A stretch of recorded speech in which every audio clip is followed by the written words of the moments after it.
반갑습니다. 기업에서 발생할 수 있는 위험, 중대재해, 중대위험에 대한 정보를 알려드리고 이에 대한 대비책도 함께 이야기하는 홍창섭 TV입니다. 오늘은 첫 번째 시간으로서 가장 중요한 난리죠. 중대재해처벌법 1호 판결에 대한 얘기를 드릴까 합니다.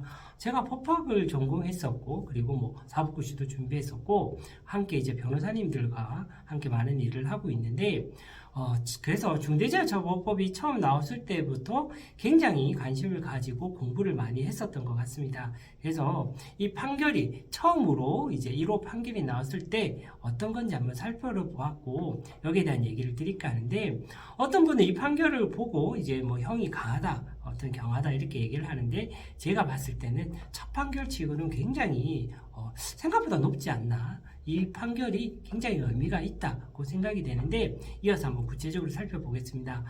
제일 이 판결에서 지금 원청에 대한 처벌을 했던 중대재해처벌법, 그리고 산업안전보건법, 그리고 형법, 업무상 과실치사장죄, 치사죄 요 세 개의 법이 적용이 됐는데요. 중대재해처벌법을 적용을 해서 이제 원청, 원유 파트너스에 있어서 대한 벌금 3천만 원이 부과되었고, 원유 파트너스의 경영 책임자에게도 이제 중대재해처벌법 위반을 적용하여 징역 1년 6개월 그리고 집행유예 3년이 나왔습니다. 즉 유죄가 선고가 된 거죠. 징역 1년 6개월, 집행유예 3년 어떤 건지 아시죠? 본래는 징역 1년 6개월 감옥 가야 되는데 집행을 유예하겠다. 3년 동안 집행을 유예하겠다. 3년 동안은 감옥을 안 가면 그냥 끝내겠다. 그런데 그 사이에 무슨 사고를 치면 그 형을 살게 하겠다. 그런 거죠. 그래서 굉장히 사실은 형량은 높은 죄입니다. 높은 죄. 그래서 중대재해처벌법이 아니었다면 사실 원청 그리고 경영 책임자, 즉 이제 대기업 회장님 처벌이 안 됐을 겁니다. 이 법이 중대재해처벌법이 시행이 되기 전이었다면 원유 파트너스는 처벌될 일이 없었겠죠. 그래서 이 중대재해처벌법이 적용이 돼서 법인에서는 3천만 원 벌금, 경영 책임자에게는 1년 6개월, 집행유예 3년이 나왔던 거죠. 그리고 이 하청업체죠. 하청업체에게도 산업안전보건법 위반 행위죄를 들어서 벌금 1천만 원이 나왔고요. 그 다음에 현장에 직접 현장을 현장 소장님이셨던 원청 소속의 현장 소장, 그리고 하청업체 소속의 현장 소장에게도 징역 8개월, 집행유예 2년이 나왔습니다. 그리고 원청 소속의 안전관리자, 현장의 안전관리를 하셨던 분에게도 벌금 500만 원이 부과가 됐습니다.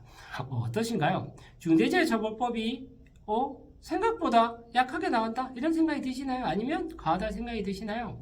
근데 결과는 이렇게 나왔는데, 그래서 판결문을 보면 본래는 형량이 이렇게 높은데 이제 강경사유, 왜 이렇게 처벌했는지 강경사유를 얘기를 하게 되는데, 많은 분들이 이제 강경사유 어떨 때 감해주느냐 이 부분에도 관심이 많았거든요. 그래서 판결문에서 판사님께서 정확하게 이렇게 또 몇 가지 말씀드렸는데, 첫째, 현장에서 관행적으로 이루어지던 행위 속에서 벌어진 사고이기 때문에 피고인들에게 전적으로 책임을 부과하는 것은 조금 너무 좀 과혹하다 이렇게 얘기를 했었고요. 그 다음에 진심 어린 사고, 그냥 피고인들이 진심 어린 사고를 하고 이를 위해서 금전적으로 충분한 배상을 했다. 그래서 근저보험에서 하청업체에서 가입했던 근저보험에서 한 1억 8천만 원 정도, 그리고 1억 원 추가적으로 더 지급이 됐었고, 그리고 원청에서 1억 원, 그리고 하청업체에서 5천만 원 정도 추가를 해서 총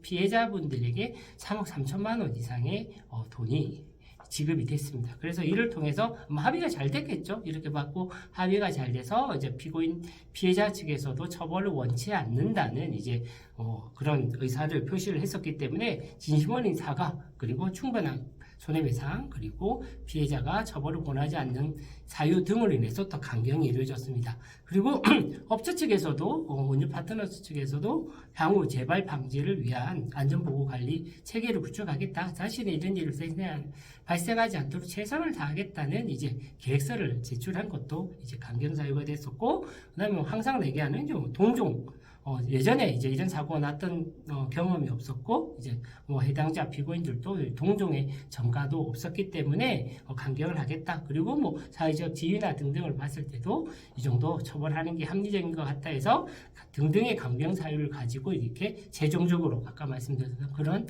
처벌 형량이 나왔던 것 같습니다. 역으로 반대로 현장에서 이루어진 관행적인 사고가 아니라 누가 봐도 공분을 불어일으킬 수 있는 진짜 인재라고 할 수 있는 사고였다면 좀 거의 고의에 준할 만큼 그런 사고였다면 그리고 진심 어린 사과가 되지 않은 충분한 보상이 이루어지지 않아서 피해자 측에서 이제 강력한 처벌을 주장을 한다거나 아니면 또 이제라도 안전보건 제일 중요한 거죠. 사실 안전보건 관리 체계 구축을 위한 어떤 노력도 하지 않았다면 형은 굉장히 더 세게 될 가능성이 있습니다. 지금은 이제 첫 번째 판결이니까 조금 봐주는 게 있었죠. 그렇지만 최근에는 이제 정부에서도 로드맵이 나오면서 안전보건관리 체계 구축, 사전 예방을 위해서 최선을 다해라 얘기를 하고 있잖아요. 근데 그 최선을 다하라고 했는데 안 했다면 예외 없이 강력한 처벌을 하겠다고 공시를 하고 있기 때문에 이제는 반드시 준비를 해야 된다. 그래서 이번 판결에서 보셔야 되는 게 결과적으로 형이 약하다, 중하다 이게 중요한 게 아니라 중대재해처벌법은 실제로 적용이 되는구나를 아셔야 되고 문제는 이제 앞으로 5인 이상으로 내년이 되면 진짜 더 세게 처벌받을 수도 있다.